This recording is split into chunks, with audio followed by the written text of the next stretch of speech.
देवी, आपणास काही समस्या आहे का? जर का आपणास काही समस्या असेल तर आपण मनात कोणताही संकोच न बाळगता ती आम्हास सांगावी, अशी मी आपल्याला विनंती करतो.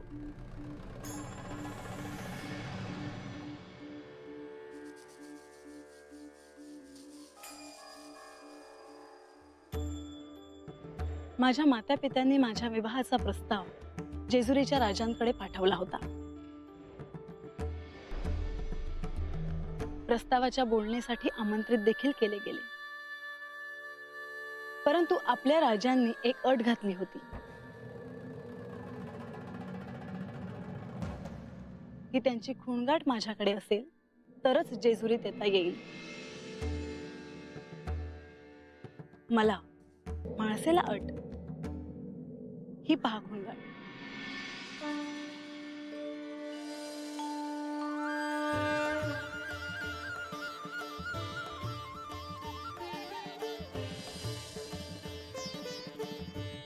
ही खूणगाठ घेऊन मी इथवर आले आहे. माझा एक साधा प्रश्न आहे, ही खूणगाठ कशावरून त्यांचीच आहे?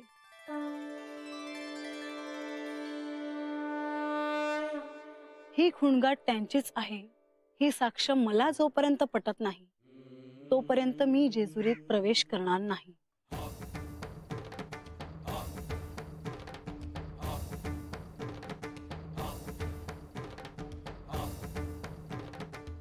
देवी, मी हेगडी प्रधान, खंडेरायांच्या ह्या राज्याचा भावी प्रधान म्हणून मी आपलं स्वागत करण्यासाठी ह्या ठिकाणी उपस्थित आहे. सर्वप्रथम मी आपल्याला आश्वस्त करू इच्छितो की आपण मनात कोणताही संदेह बाळगू नये.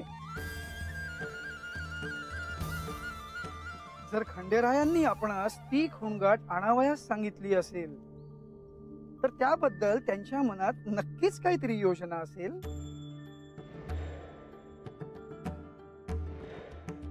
तुमच्याकडील खूणगाठ ही त्यांचीच आहे असा दाखला त्यांच्याकडे असल्याखेरीज ते अशी अट घालणार नाही.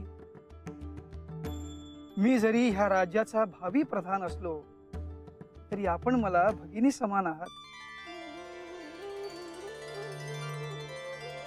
आपल्या पुढे मी असत्य वचन कधीच सांगणार नाही. बंधू या नात्याने मी आपणास विनंती करतो की आपण जेजुरीत प्रवेश करा. जर आपण ती खूणगाठ पटवण्याची साक्ष देण्याचे वचन मला देणार असाल तर आणि तरच मी जेजुरीत प्रवेश करेन.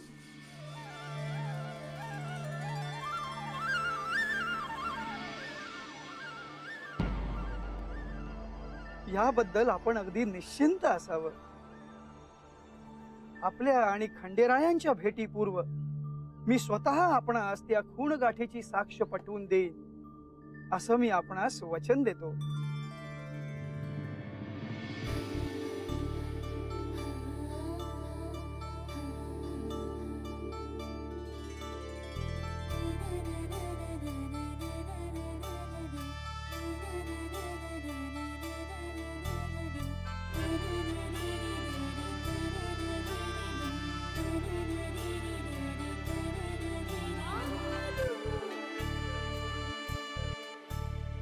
La la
देवा,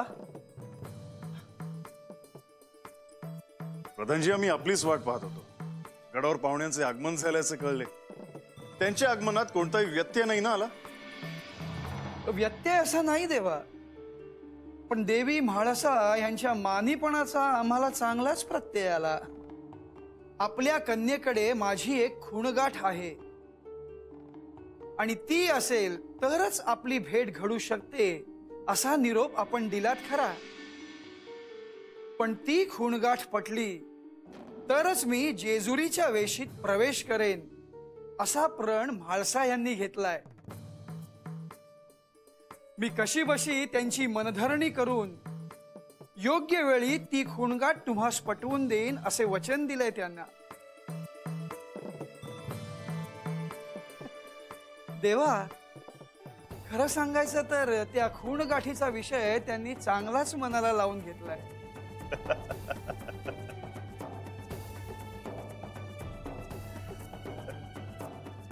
प्रधानजी, म्हाळसा हे देवी पार्वतीचे स्वरूप आहे. त्यामुळे आपला असं झालेला अवमान ती कदापि सहन करणार नाही हे आम्ही जाणतो. हा विवाह तिची देखील एक परीक्षाच आहे. देवा, आरामासाठी विश्रामगृहात त्यांची योग्य ती व्यवस्था केलेली आहे. त्यांचा प्रवासाचा क्षीण जाताच आपली आणि त्यांची गाठभेट होईलच. प्रधानजी, उद्या प्रातःकाळी दरबारात तिम्माशेठ आणि त्यांच्या परिवारास भेटण्याचा आमचा मानस आहे. उद्या नाही म्हणजे उद्या दरबारात आपली आणि त्यांची औपचारिक भेट घडून येईलच, पण आज आपण त्यांना भेटू इच्छित नाही. अगदी तसे नाही, पण आपण म्हणता तसा त्यांचा प्रवासाचा क्षीण कमी झाला की आम्ही तिम्माशेठ यांना नक्कीच भेटू. केवळ तिम्माशेठच की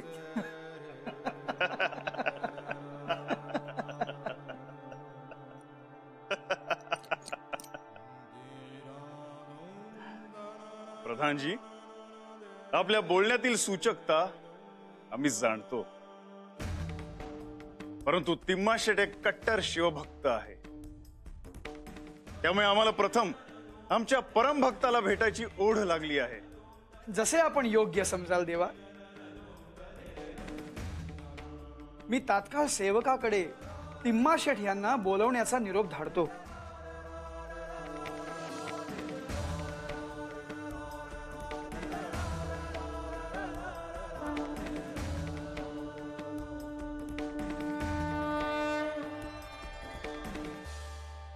लतिका, महाशास्त्रींच्या दालनात त्यांना काय हवे नको याकडे नीट लक्ष असू दे. प्रणाम. प्रणाम. म्या चौडप्पा, देवाचा सरदार.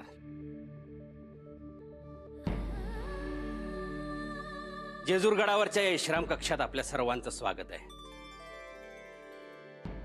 नेवाशावरून सुरू झालेला तुमचा प्रवास नक्कीच सुरळीत झाला असेल.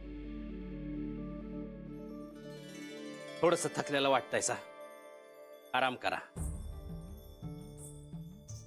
या विश्राम कक्षाच्या मागच्या बाजूला म्हणजेच अंतपुरामध्ये आपल्या राहण्याची समधी व्यवस्था केलेली आहे. तरी बी काय लागलं बिगलं तर बाहेर सेवक आहे, त्याला बोलवा. त्याबद्दल मी आपला आभारी आहे.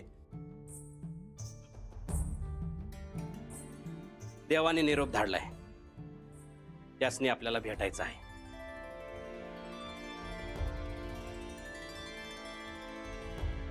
चला. अहो, मीही आपल्या सोबत येते. विवाहासंदर्भात काही चर्चा करावयाची असल्यास माझे येणे उचित ठरेल.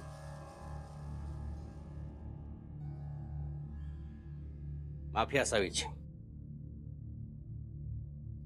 देवाचा निरोप असा आहे की ती आज फक्त तिम्माशेठना भेटणार आहेत. बाकी कुटुंबियांना ते उद्या दरबारात भेटतील. अहो पण मायानंदा, ते म्हणतात ते योग्य आहे. मी आत्ताच जाऊन त्यांची सदिच्छा भेट घेऊन येतो. चला.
तिमाशेट,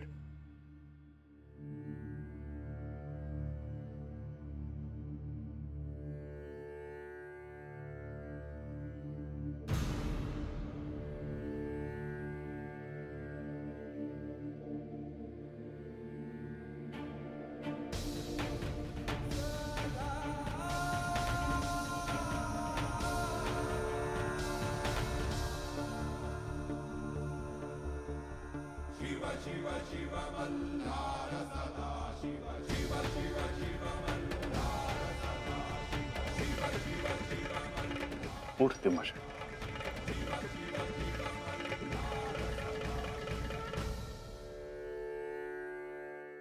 या क्षणी माझ्या मनाची काय अवस्था आहे याचं वर्णन मी शब्दात नाही करू शकत.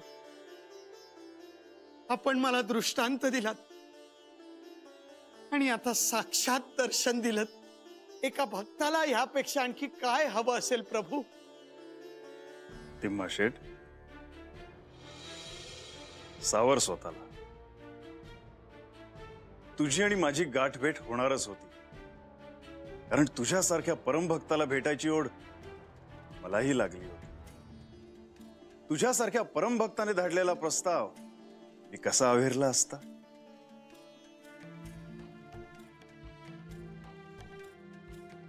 तिमाशेट, या विश्वात अनेक भक्तगण आपापल्या परीने माझी किंवा त्यांच्या आराध्य देवतेची निस्सीम भक्ती करत असतात, परंतु तुझी भक्ती निराळी आहे. तू तुझी कार्य संपन्न करून आपली भक्ती जोपासतोस. तिमाशेट, तू खरा कर्मयोगी आहेस, त्यामुळे निश्चितच तू तुझ्या भक्तीने इतर भक्तगणांसमोर एक आदर्श निर्माण केला आहेस. तिमाशेट, तुझ्या मनाची व्यथा मी जाणतो, परंतु चिंता करू नकोस, सर्व काही मंगल होईल.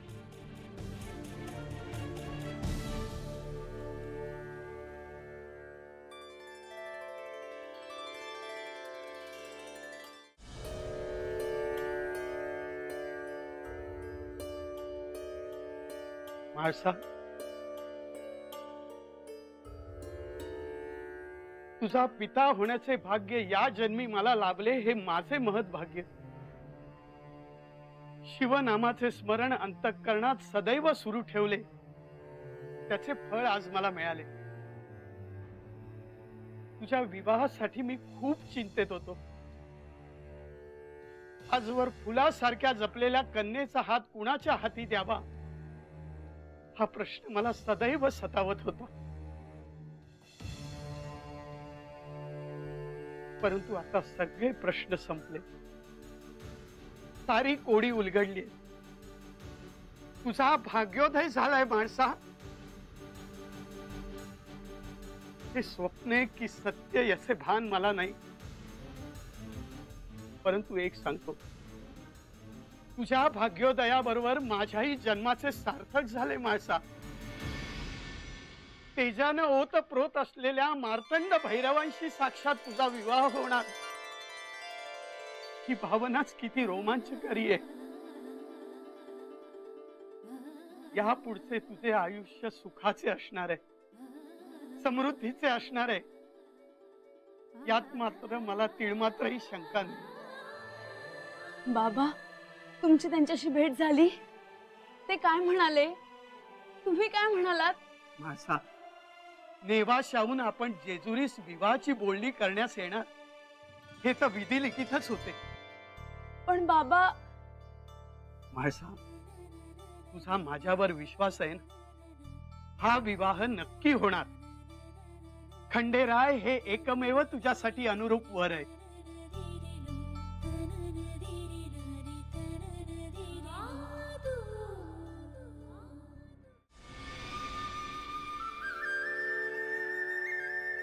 जय हरी, जय हरी, जय हरी, जय हरी, जय हरी.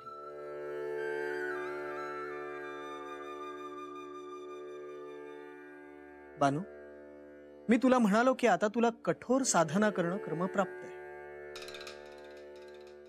मी जो विधी तुला सांगितला तो यंत्रविधीचा एक भाग आहे. यंत्रविधी? साधनेच्या मार्गात आपल्याला अशा काही विधींची मदत घ्यावी लागते. हे विधी म्हणजे दैवी शक्तींची निवासस्थानं असतात.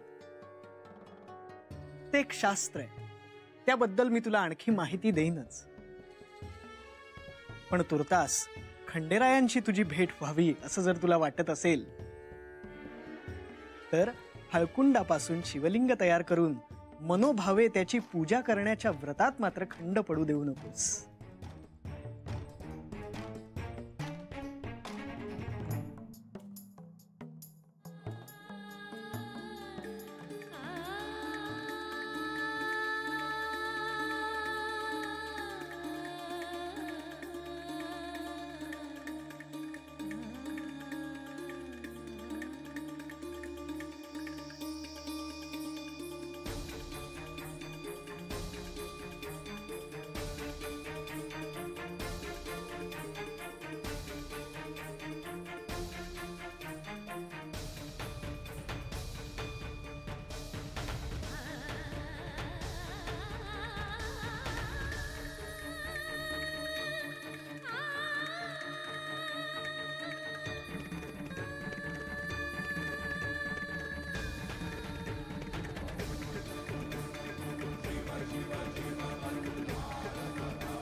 बानू, कसला विचार करतेस?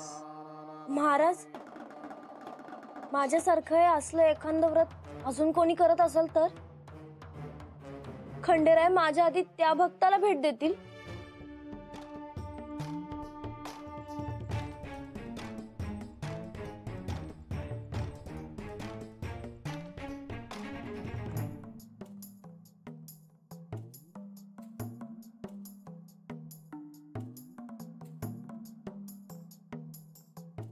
महाराज, बोला की.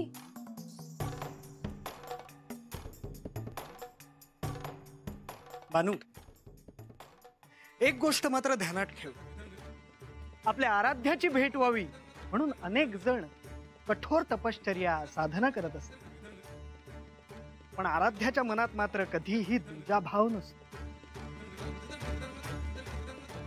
त्याच्यासाठी सर्व भक्त समान असतात. त्यामुळे तुझ्याच सारखं हे व्रत आणखी कोणी जर करत असेल तर खंडेराय तुझ्या आधी नक्कीच त्या भक्ताला भेट देतील.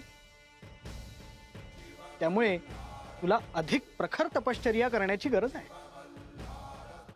नाही नाही, मी असं नाही होऊ देणार. मी आज खंडेरायासनी आधी भेटणार. मग त्यासाठी किती बी तपश्चर्या करायला लागली ना तरी बी चालेल.